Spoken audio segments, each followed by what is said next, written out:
Hey, this one is called emotional baggage. And before I get started, I just wanted to give a shout out to my roots. Supposed to get my hair bleached the other day, but that's not happening now. So just pretend you don't see that. Thanks. All right. You may have heard the term emotional baggage. And if you had to describe it, you might say it's the fear, anxiety, and insecurity that you carry around from something that happened in the past. Perhaps it's from a former relationship or some kind of past event.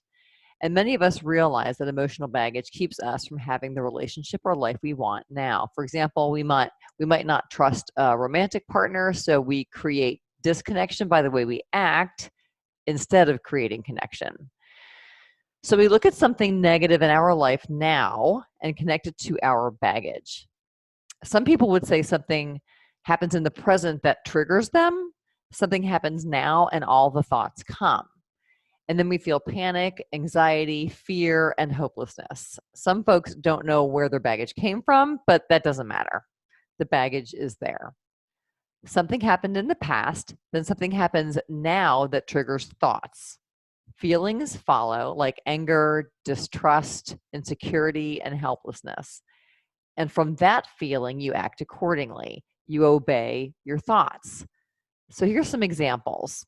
Past event, your ex lied about where he was on many occasions. Present event, your husband says, I'm working late. Your thought, he's not at work. Your feeling, you're suspicious. Your action, you go and drive to where he works to see if his car is there in the parking lot. Another example, the past event. Your dad said you were fat quite often when you were a teenager. Present event, your partner says, the red dress just looks better on you than the blue one. Your thought, she thinks I'm fat and she's not even attracted to me anymore. Your feeling is insecure. What do? You worry about your weight and then you eat cookies to feel better. Here's another past event. Girls called you names in middle school and didn't invite you to parties. In the present, your friend doesn't text you back immediately. Your thought, she's so inconsiderate and not a good friend. Your feeling is hurt. And what do? You tell your sister what an asshole this friend is. And here's one more. 10 years ago, your mom said she hated ever having small children. And then in the present, your mom doesn't give you a hug when you go over to visit her. Your thought, it's obvious she should never have had kids. Your feeling is ignored. And so what do? You give your mom the silent treatment. So in those examples, you obey current thoughts by acting a certain way. We give the silent treatment. We worry and eat. We talk about others behind their backs. We spy on loved ones. But have you ever thought about why you're obeying those thoughts? So before we go there, let me give you an example where you don't have emotional baggage. So imagine chatting with a really, really good friend and you're talking about dream houses and where you'd like to live in the future. And she says, my dream is to have a house in middle America away from everybody. I won't live on the coast because I want to be as far away from tsunamis as possible. And I don't want to live out west because of that Yellowstone supervolcano. It could erupt. I'm going to have lots of stored food and water and a gun so I could hunt and protect myself. Well, let's say your plan looks way different than that. Let's just say your dream is to have a house really close to the beach, like on the water. And you also want to be close to a city so you can enjoy museums and concerts and restaurants and shopping. Okay. You don't worry about any catastrophes, it's not even in your mind. And your thought is that having a 5-gallon bucket of mac and cheese in the basement, not appealing. All right. So when you heard your friend's plan was different than yours, did you abandon your plan and start looking for a mountain house in Tennessee? Would you start trying to figure out what kind of foods work best in storage? Did you start doing online research about tsunamis and worry about all the what ifs? My guess is your answer was no, or hell no, she's a little crazy. If she said you should do what she's doing, you probably would not obey. You wouldn't adopt her thoughts to direct your life. You wouldn't think the same thoughts. You wouldn't share her beliefs. You probably see her thoughts as her opinion only. You'd hear, but you would not obey.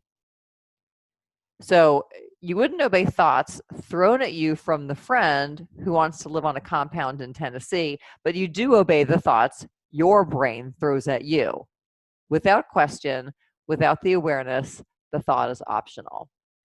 So your brain throws out thoughts like, he can't be trusted. Everybody thinks I'm fat. Nobody's going to screw me over again. And the list goes on to infinity. You have all of these thoughts that connect you to your baggage. You think they're just true. You think you're just reporting the news. But you're not reporting the true, unbiased news. You're just listening to your brain and often to your own demise. Your brain is the commandant and the obedient soldier. So why is any of this important? Because we're creating suffering in our lives now. What is the result of blindly obeying your thoughts? Does anything productive come out of giving somebody the silent treatment?